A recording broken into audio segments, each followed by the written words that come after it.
Oh, man. It's time for Give Me the Headlines, presented by Hyundai. That was Rico Dowdle. He warned him, Chris. He warned him, and you could tell even after the game, he's still a little bitter about it. He is. He's like, well, why didn't you keep me? Like, do you not see that I'm pretty damn good? And you guys don't have that many good running backs there in Dallas. Why wouldn't you have kept them?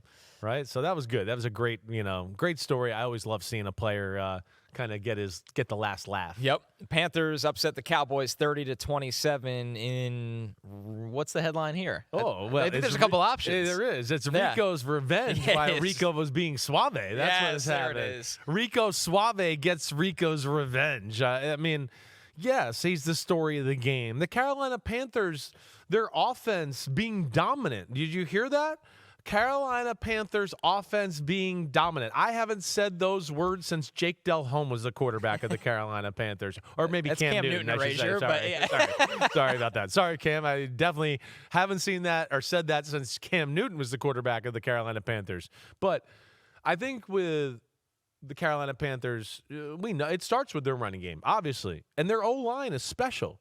Their O-line can move just about anybody in football around. They dominate. They dominate, right. And they're not always like crazy creative. And sometimes it's just like, we're just going to come off the ball, double teams, and our guy will pick the right hole and see you later.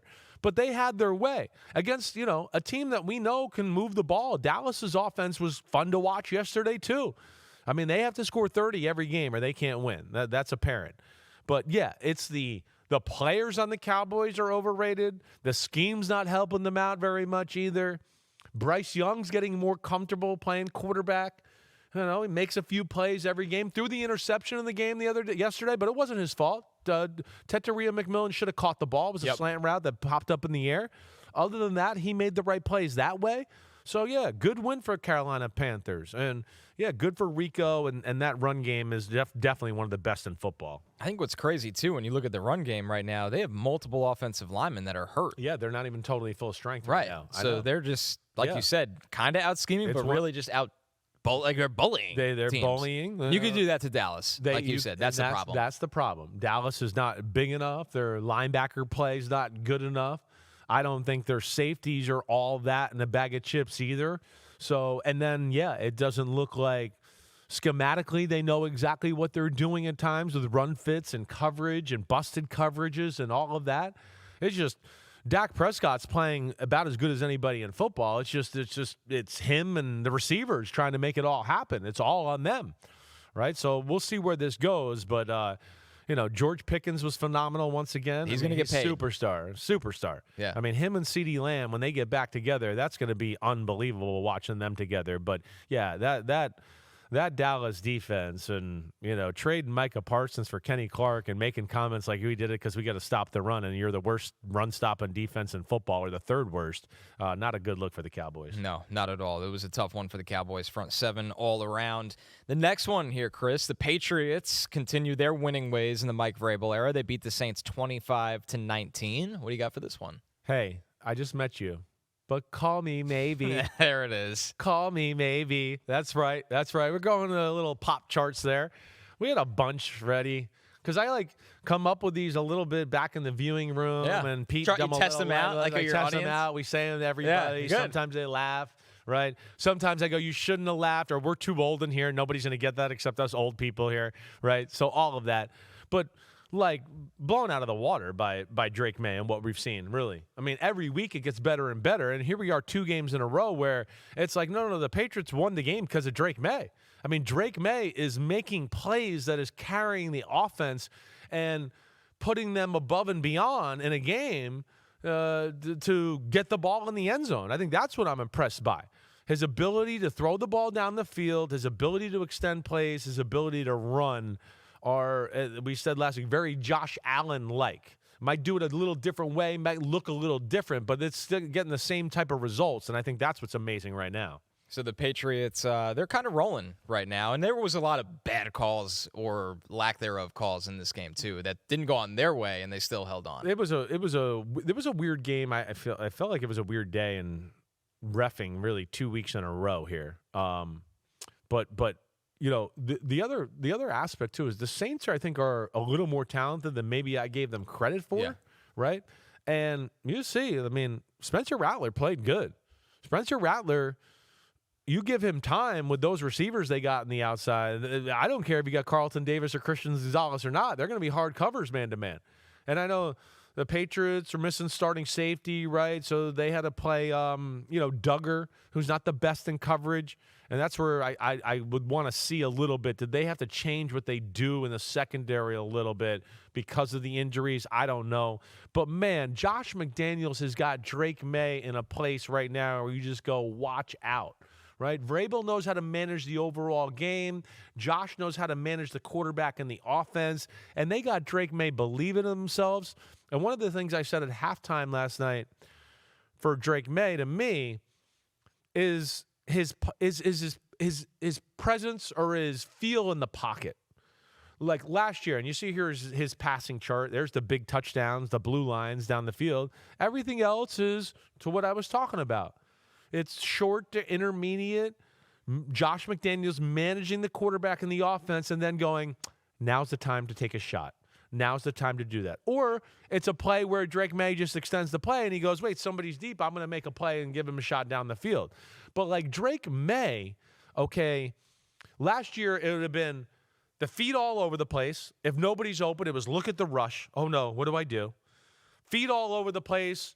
Oh, wait, nobody's open. Float into the rush sometimes. Yeah. You'd go like, wait, where are you going? Just stay there. Right. He took some tough hits because of that last year. Hits. Yeah. He'd hitch up too much, and he'd hitch up into pressure, right? First guy's not open. He'd leave the pocket sometimes, and you go, wait, the pocket's perfect. He was indecisive in throws last year where he'd start a throwing motion and stop and then try to throw again. You don't see any of that. And that's the Josh McDaniel effect. He's got this guy believing in what he is, and we're a big fan of you there, Cashless Prince. What up, homie? He How said, you doing? big fan since Bleacher Report days. We appreciate that a lot. Can you talk a little about Drake Maye's throwing motion and how it's changed since last year? Good. Yeah, I was going to almost try to break this down on the halftime show last night, but I think it's like a little too in the weeds for everybody. For the Sunday night crowd. But his throwing motion last year into college, right? His feet would be like right next to each other, like he was Dorothy, like tapping his ruby red shoes together. Like that's not a position you want to be in as a quarterback, right? You hear quarterbacks all the time, keep a base, right? It limits your moving parts. If you're taking long strides, usually your upper body gets long with it, right? So that's why you want to do that. And it keeps you on the ball of your feet to be able to get the ball out quickly. So he's doing that better. And then the other thing on top is what I talked about, the segmented throws. He had times last year and in North Carolina would take the ball away, stop as the ball was down here, and then almost try to restart it and go from there. And then within that, not really get through the ball. And the ball would go high and go everywhere. And I don't see that this year. So now it's one smooth flowing motion. There's no hitch in his giddy up at all. And he's fearless in the pocket now, like doesn't feel anything around him. You could tell eyes are downfield. He knows where to go with the ball, and Josh McDaniels has rewired the robot there in a big way. He looks like a totally different player, not just from year one, I think from summer, what they've already done from him. Totally. I think they got to camp and they're like, oh, we got some work to do here, and you're 100% right about his confidence. Definitely. This one from Shiggy Diggy. Drake Maye rhymes with make play because that's all he does. We're all still waking up. That here, sounds like Diggy. sounds like Devin McCourty. Is that Devin McCourty talking? He's got his burner account there. Drake Maye. I mean, if he does anything, Devin McCourty's like, oh my gosh, Drake Maye. he's the. But I'm loving the Pats. I'm in on the Pats. I really am. One, I like the coaches. You know, I played for Josh McDaniels, so I have great respect for him. But I think the world of him as a coach. You know, I think the world of Vrabel. Yep. And I love a new story, new kid on the block. And Drake Maye, I know I wasn't one of the ones that was higher on him coming in the draft. I love that he's crapping all over me. Yeah. It's awesome to see.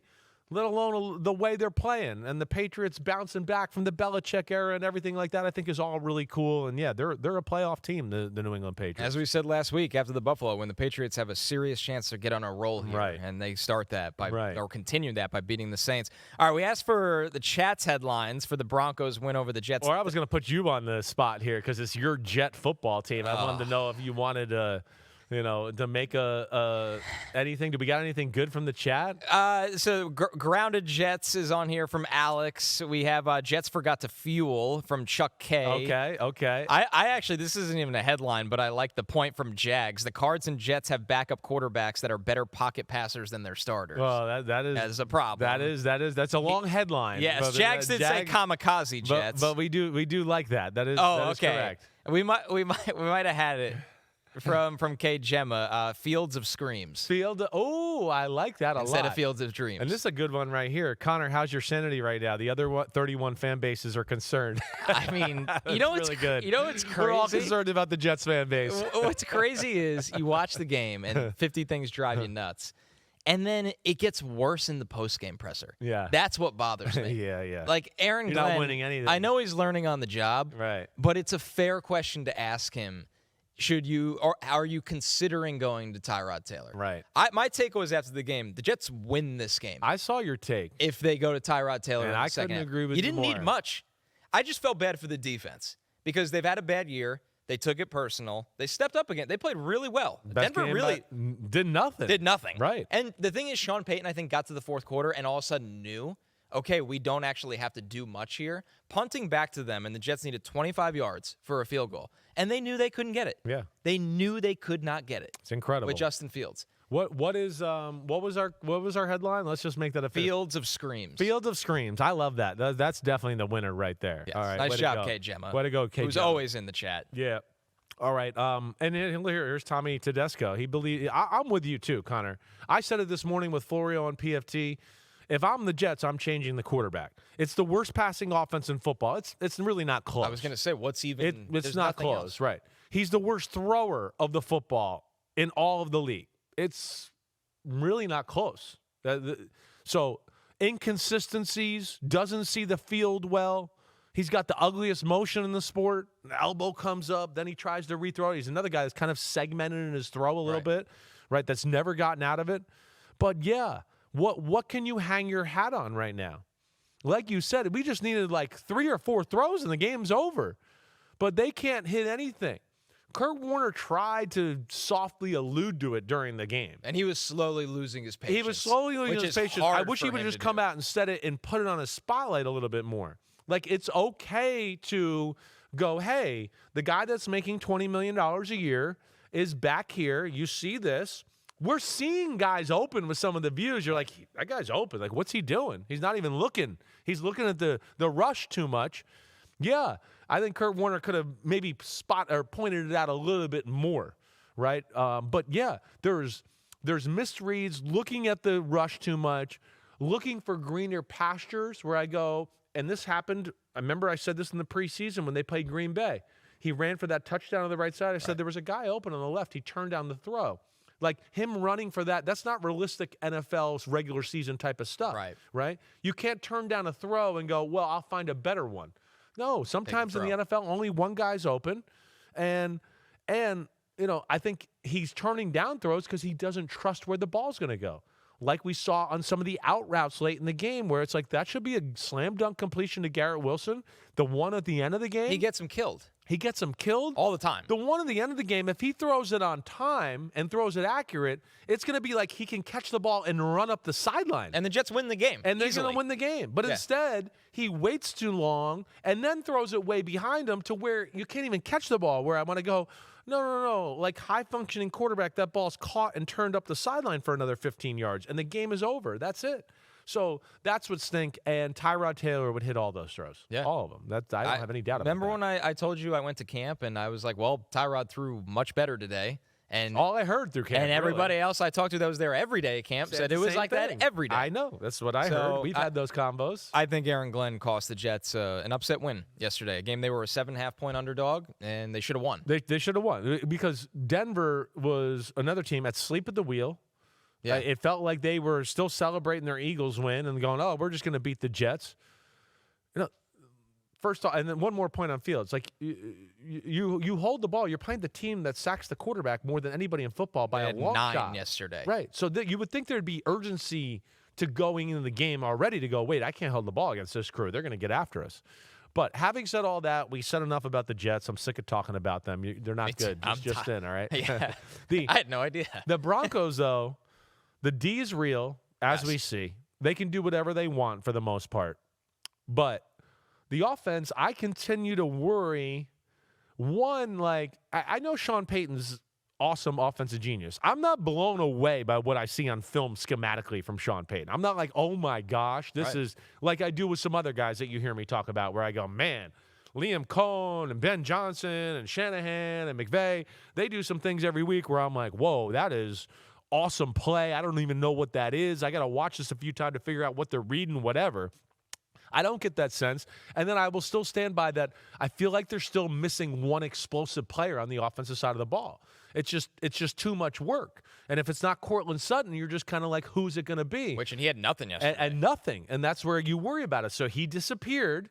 And this is what we talked about last week or maybe the week before. If he gets frozen out of the game, who is it going to be that – I know we have certain games against the middle class in the NFL that, Franklin will show up, RJR. But against really good football teams, we need somebody that was dependable all the time, and that's something I question. And I got to think the Broncos got to look for maybe a trade or something like that because I think their team is the real deal. That's the only piece they're missing. And I think they need it. I do. They escape with the win with 9 sacks in this game. 9. Take a listen to the game-sealing sack from Oliver Wilson of Westwood 1.